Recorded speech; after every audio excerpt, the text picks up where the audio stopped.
Oke, assalamualaikum warahmatullahi wabarakatuh. Ketemu lagi dengan saya, dan kali ini kembali lagi kita akan membahas tentang teori ekonomi mikro.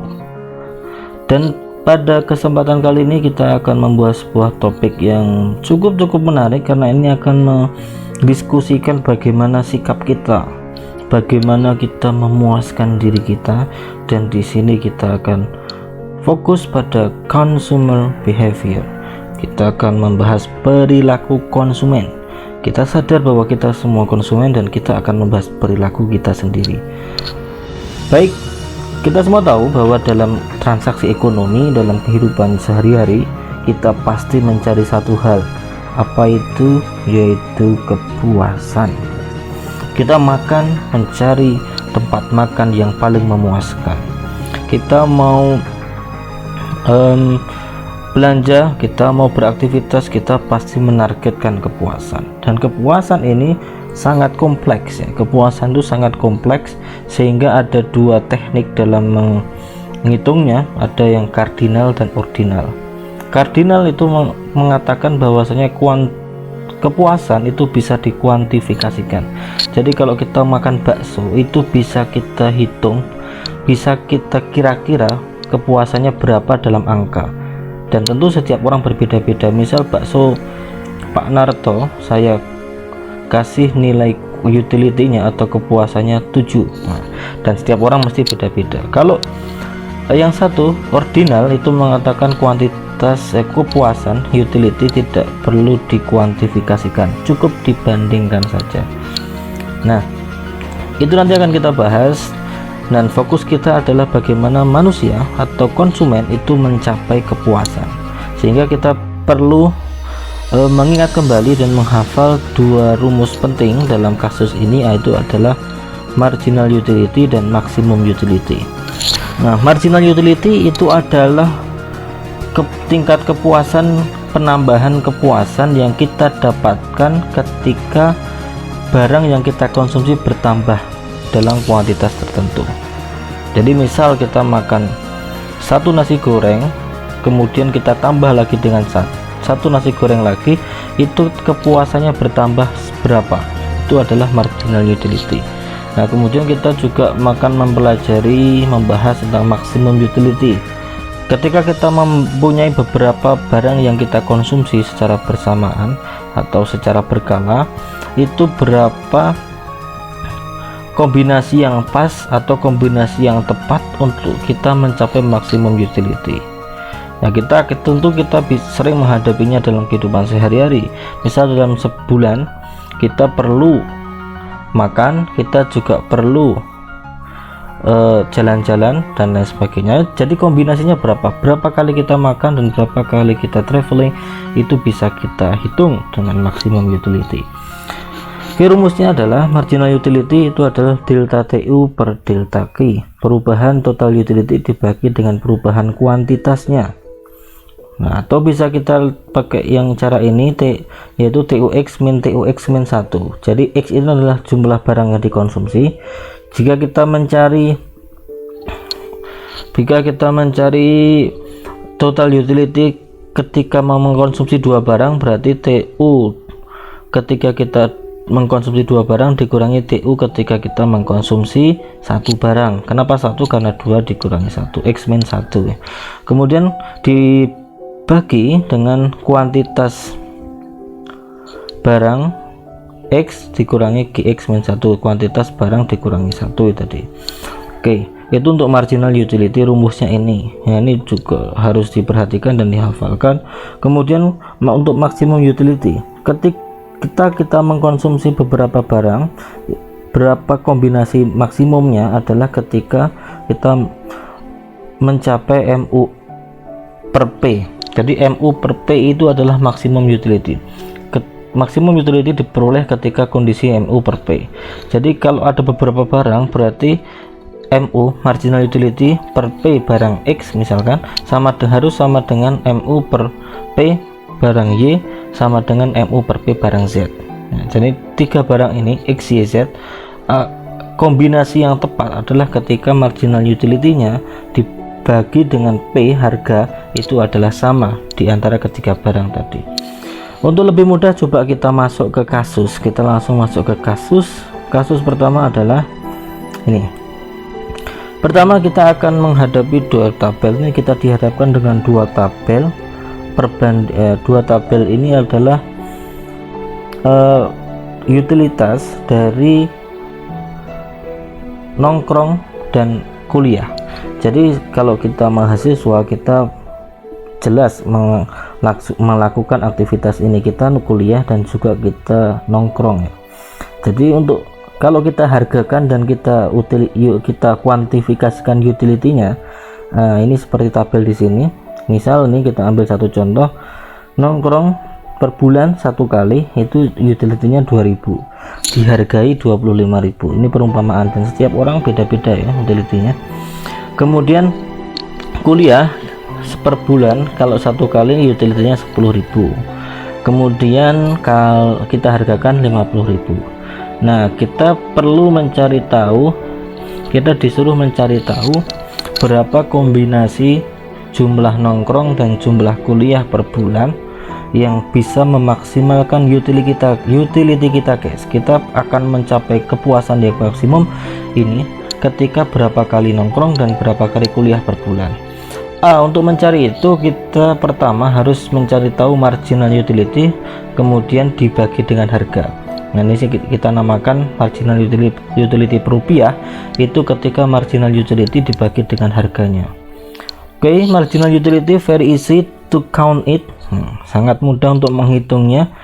Tadi rumusnya masih hafal kan? Marginal utility adalah delta TU dibagi dengan delta Q. Di tabel ini, tabel ketika kita nongkrong satu kali per bulan, marginal utility-nya berapa? Oke, kita coba hitung. Delta TU-nya pertama, TU-nya 2000 dikurangi 0, sebelumnya 0 adalah 2000, dibagi dengan delta Y 1 dikurangi delta Q, maaf, 1 dikurangi 0 berarti 1. Berarti 2000 dibagi 1 ketemu 2000. Berarti marginal utility ketika nongkrong satu kali adalah 2000. Oke ya. Begitu juga dengan selanjutnya, karena di sini Q-nya itu urut 1 2 3 4 5 6 7, berarti dia selisihnya pasti 1 ya, pasti 1, sehingga kalau sebuah angka dibagi 1 itu pasti menghasilkan angka itu sendiri. Jadi sangat simpel untuk mencari marginal utility, tinggal dicari selisihnya, delta TU nya yang kita cari. Yang kedua, jika kita nongkrong 2 kali, marginal utility-nya berapa? 3750 dikurangi 2000 ketemunya 1750 dan seterusnya. Terus kemudian untuk mencari marginal utility per rupiah, ini adalah marginal utility dibagi dengan harga guys. Harganya 25.000, berarti misal tadi MU nya 2000 dibagi 25.000 ketemu berapa.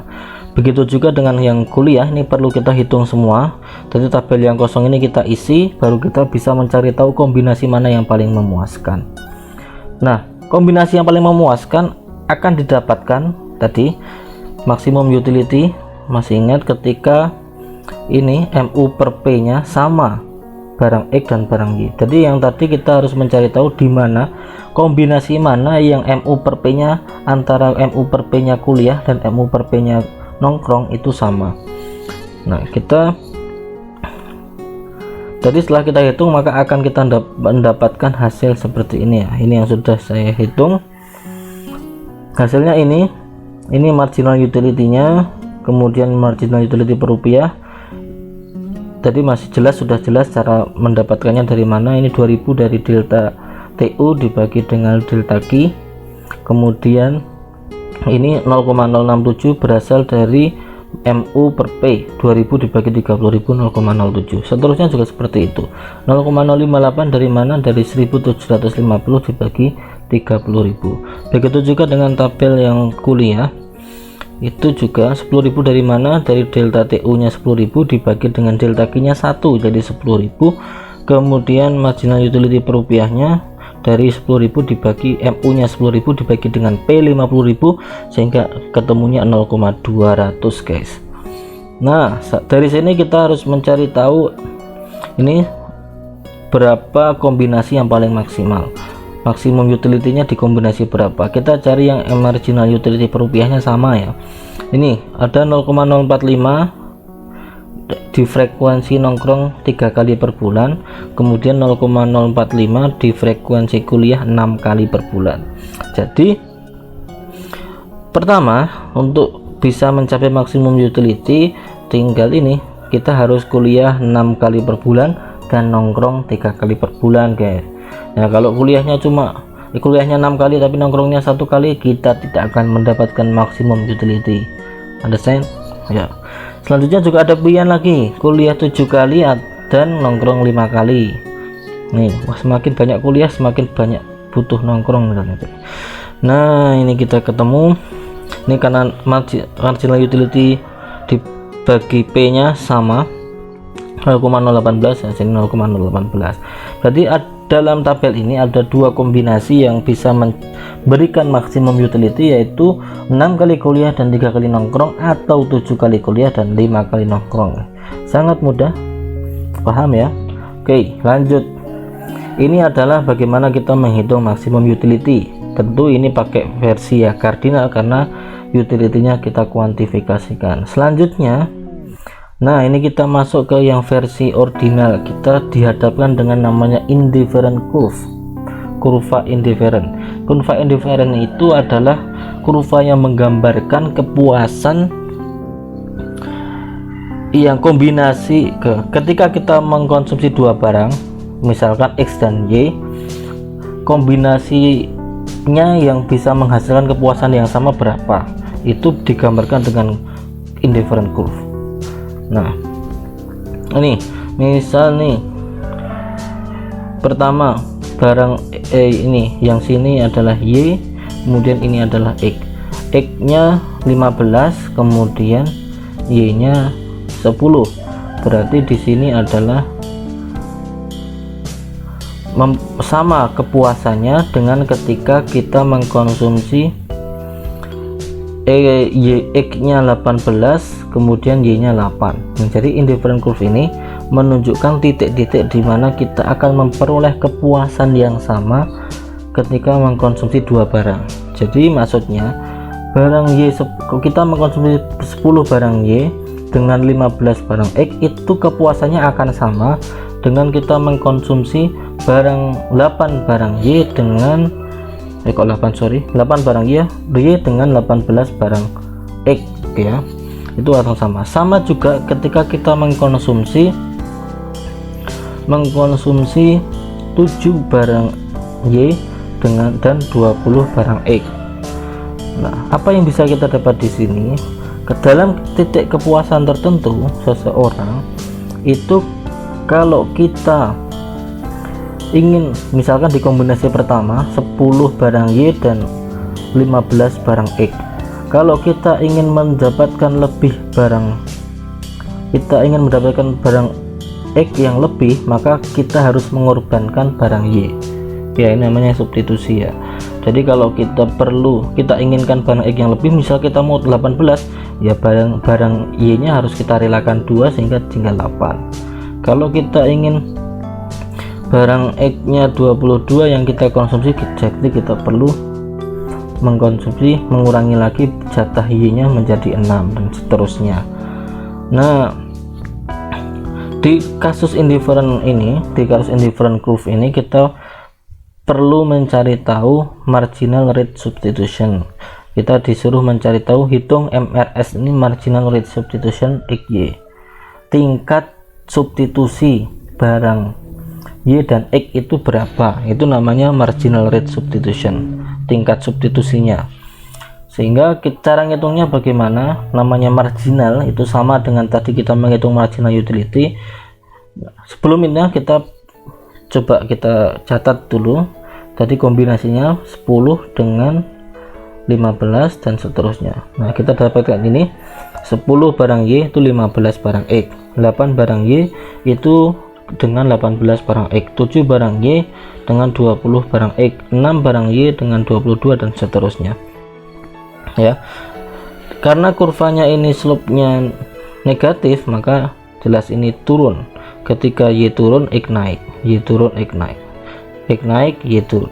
Y turun, dan sebaliknya. Ini karena slope-nya negatif.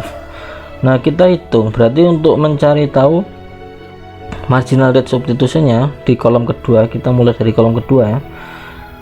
Berarti 10 dan 8 delta Y nya dibagi dengan delta X. Pembagi yang pertama itu adalah yang turun ya.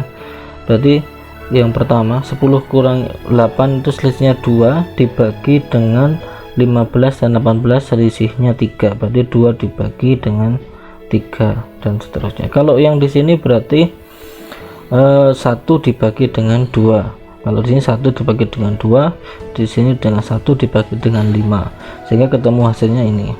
Berarti marginal rate substitutionnya pertama 0,7, kemudian 0,5, 0,5, 0,2. Nah, ini kita lihat menurun. Marginal rate substitution itu selalu menurun. Kenapa menurun?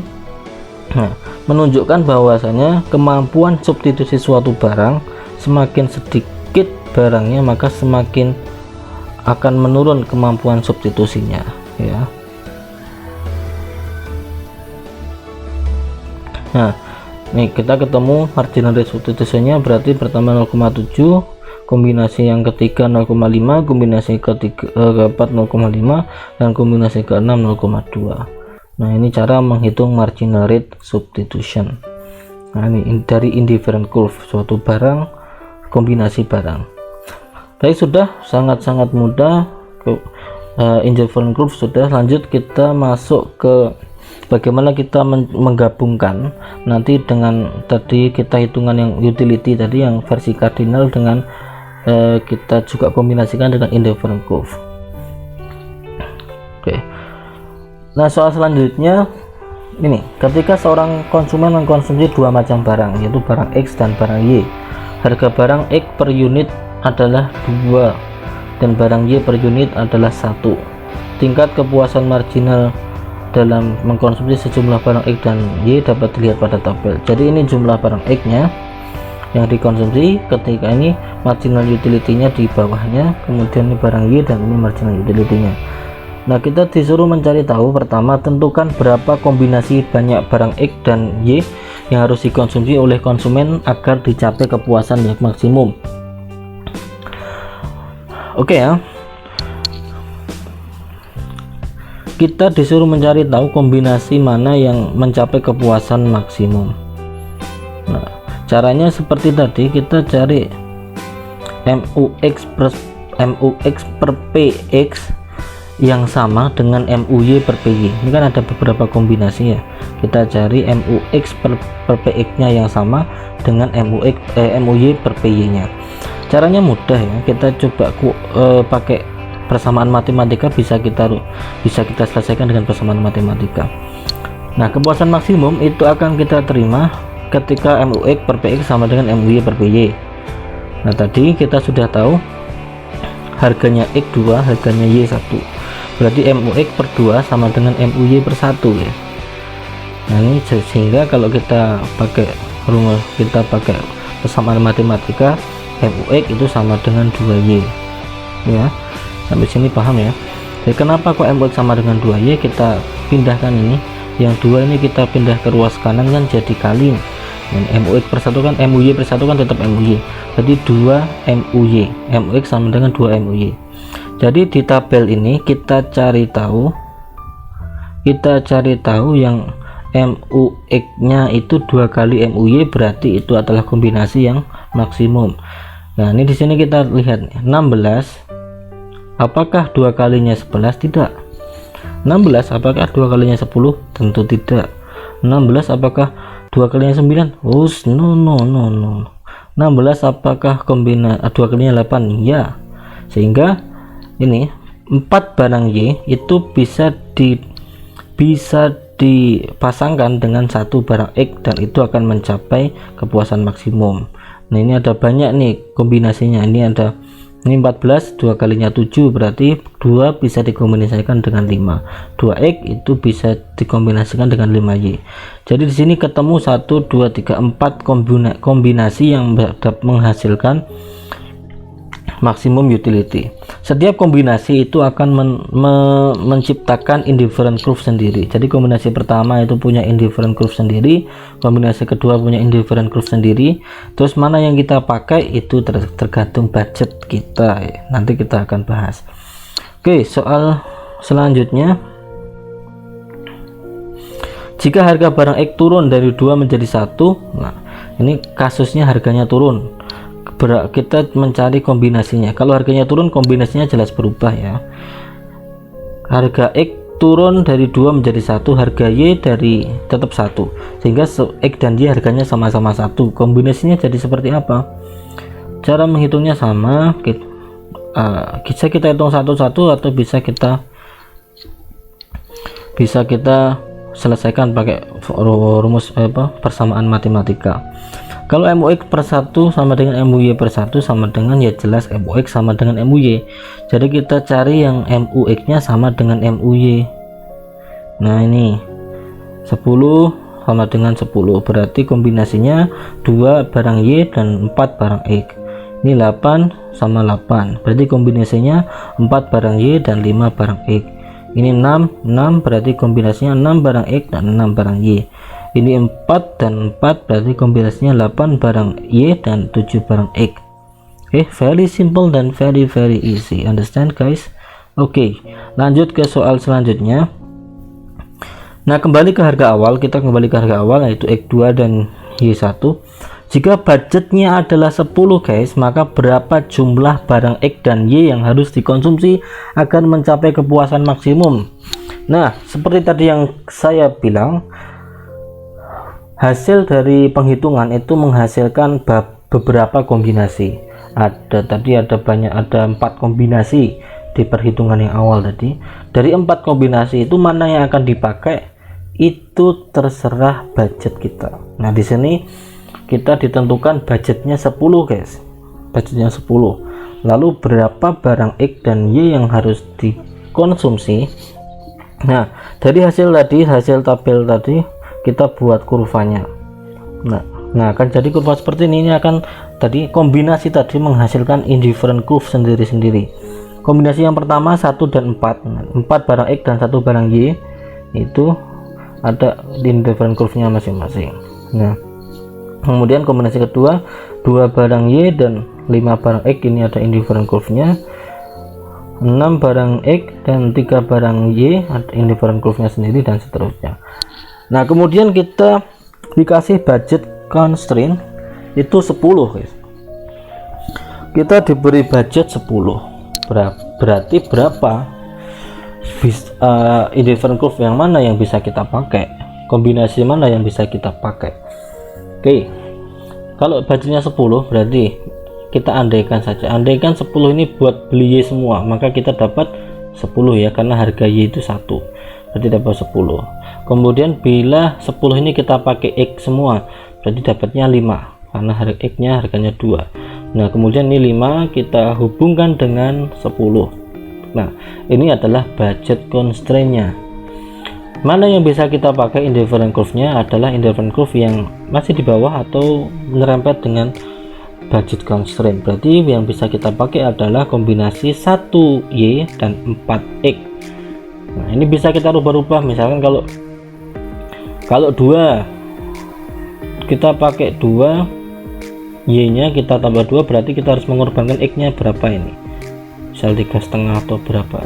Jadi kita sesuaikan dengan kurvanya. Oke ya, berarti yang bisa kita pakai yang maksimum utility sesuai dengan budget adalah kombinasi 1 pertama, yaitu kombinasi 1Y dan 4X, yang indifferent curve yang pertama. Baik, sangat-sangat mudah, simple, dan semoga bisa mudah dipahami. Nanti kalau ada pertanyaan bisa ditanyakan. Terima kasih banyak. Nah, selanjutnya seperti biasa, the most interesting thing that we do in this moment is tugas. Kita akan menghadiahi kalian semua dengan tugas exercise latihan, coba dikerjakan agar bisa lebih paham dengan consumer behavior ini, perilaku konsumen.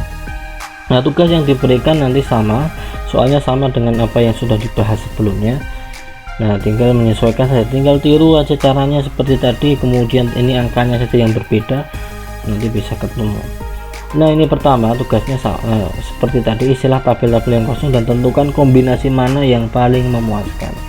Jadi di sini perlu menghitung marginal utility, ingat rumusnya adalah delta Y per delta Q kan.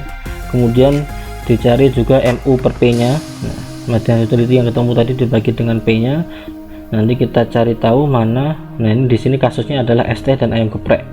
Kalau kita kombinasi berapa es teh dan berapa ayam geprek yang bisa kita makan agar mencapai maksimum utility, nah itu kita cari tahu, dan nanti bisa ketemu lah beberapa kombinasi yang cocok untuk makan ayam geprek dan es tehnya.